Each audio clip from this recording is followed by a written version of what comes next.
Баршаңызға қайырлы күн достар, сіздермен Балжан. Бүгін сіздерге 15 минутта дайындалатын ең оңай пиццаның рецептін ұсынамын.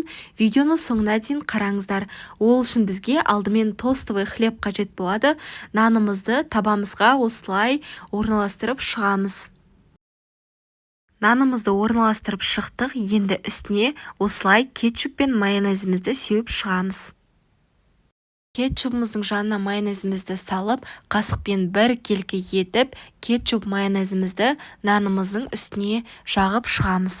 Барлығын видеодағыдай жасаңыздар. Достар, егер менің каналыма тіркелмеген болсаңыздар, тіркеліп алыңыздар. Менің каналымнан кез келген рецепті таба аласыздар. Пиццаны кез келген салмамен дайындасаңыздар болады. Мінекей біз майонез бен кетчупымызды жағып алдық. Енді ең алдымен үстіне туралған колбасамызды салып шығамыз. Бір келкі етіп жайып шығамыз. Енді колбасамыздың үстіне туралған қиярымызды да салып шығамыз.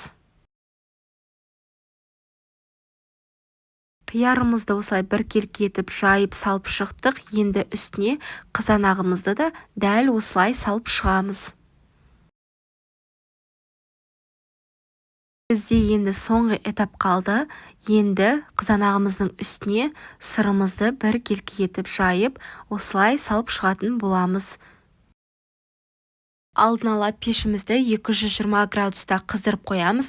Қызып тұрған пешімізге 10-15 минутқа салып аламыз. Өте дәмді әрі керемет болып шығады. Міндетті түрде ауызашарға немесе сәресіне жасап көріңіздер. Көп уақыттарыңызды алмайды, әрі өте керемет болып шығады. Ал ас болсын. Сіздермен болған Балжан.